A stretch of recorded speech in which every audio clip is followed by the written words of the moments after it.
All right, can you hear me? I certainly can. All right, good. All right, so how did you get involved with the project Diani Devine, Meet the Apocalypse? Well, it's a little bit of a long story, but it's a nice one, which is that Gabe and Etta and myself and my wife and many of the people in the film all belong to a theater company in North Hollywood called Antaeus, where we specialize in regional theater. Harry Groner, of course, is a member of that company, a longtime member of that company, as is his wife, Dawn. And both of them are in the movie as well. So Gabe and Etta belong to what we call our A2 company, which is sort of younger people. They're not all younger, but most of the younger people in the company. And one of the things we do is we mentor the older members, mentor the younger ones. And Gabe is my mentee, and I told him it was a great idea to go out and publicize himself and to do projects, and he went out and took my advice, and now I'm part of it. Oh, that's really cool. So tell me a bit about the character you'll be playing. I belong to sort of it's an end of the world movie, obviously from the title, and there are all sorts of things happening when the world is coming to an end, and not all of it nice. And as usual, I'm playing a not so nice character, which I always enjoyed in Buffy. So. Well, thank you. It was a great pleasure and an honor and a surprise, actually, to be Snyder for as long as I did it. I always enjoyed hating you every time you came on screen. Good. I did my job, and we got along just fine.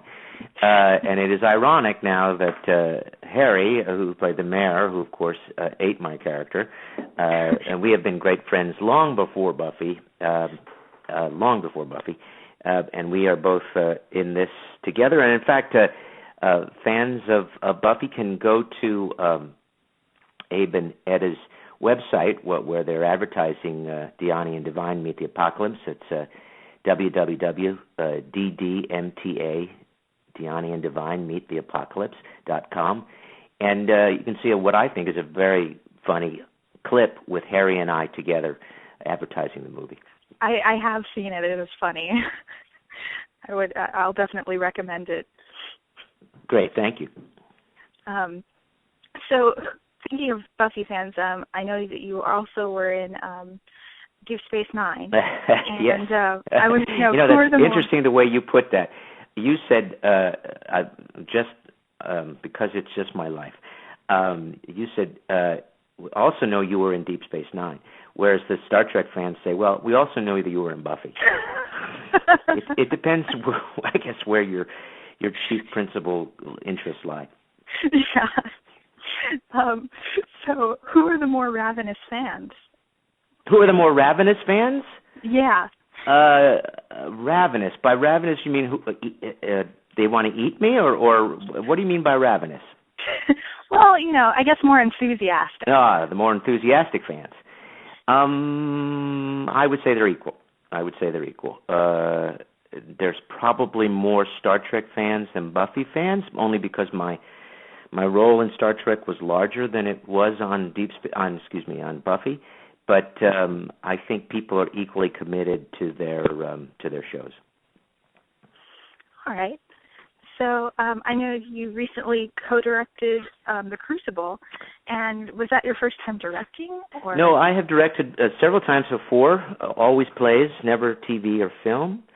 And that was perhaps, I've directed about 4 Shakespeare plays before The Crucible, and 1 play, I think, before the Shakespeare. I tend to be involved in Shakespearean productions because that's where my interests lie.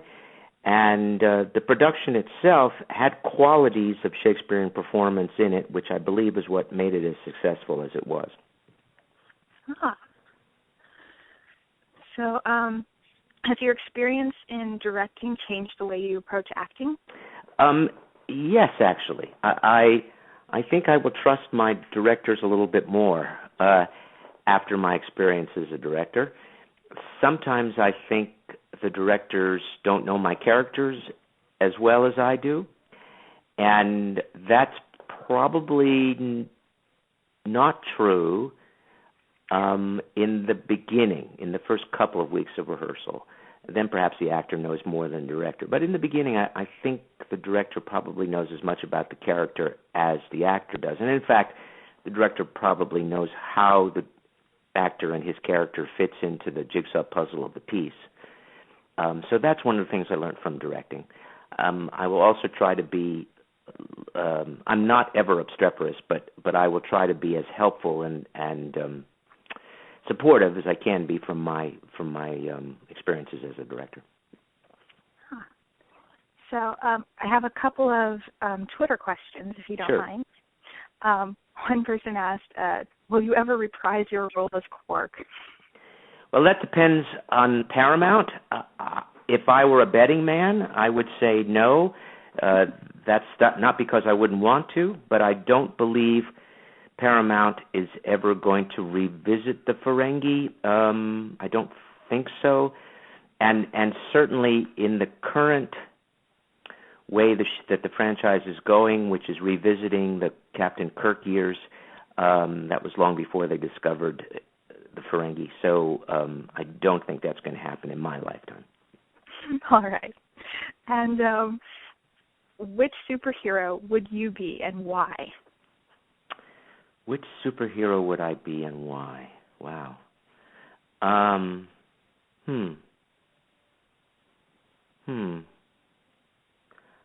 never given that a thought. Which superhero would I be?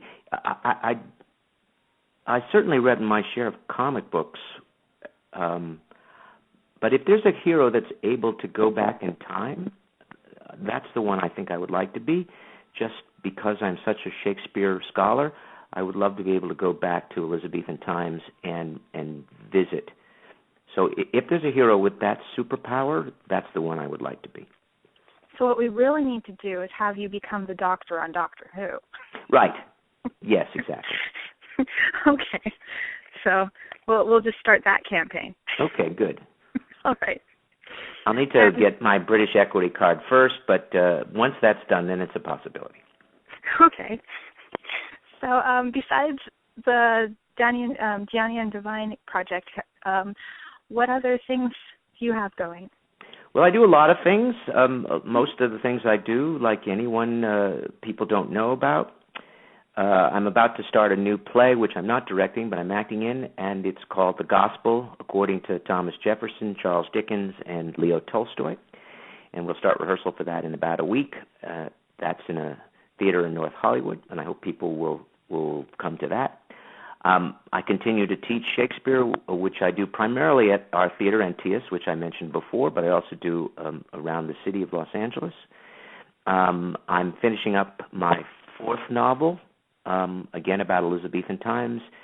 I've published 3 novels already through Simon & Schuster, and this fourth novel I haven't yet found a publisher for, but hopefully somebody will publish it, but I haven't finished it yet, so first things first.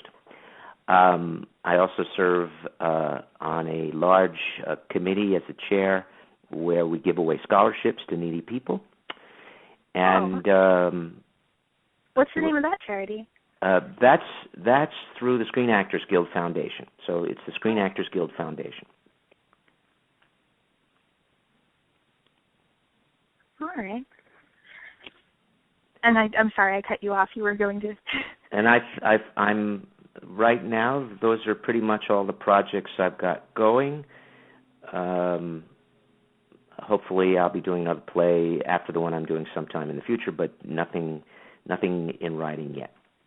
And I'll be doing Diani and Devine Meet the Apocalypse. Right.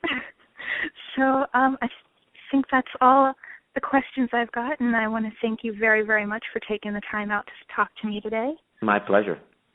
And thank you for helping Gabe and Etta out. That's very nice of you. Thank you.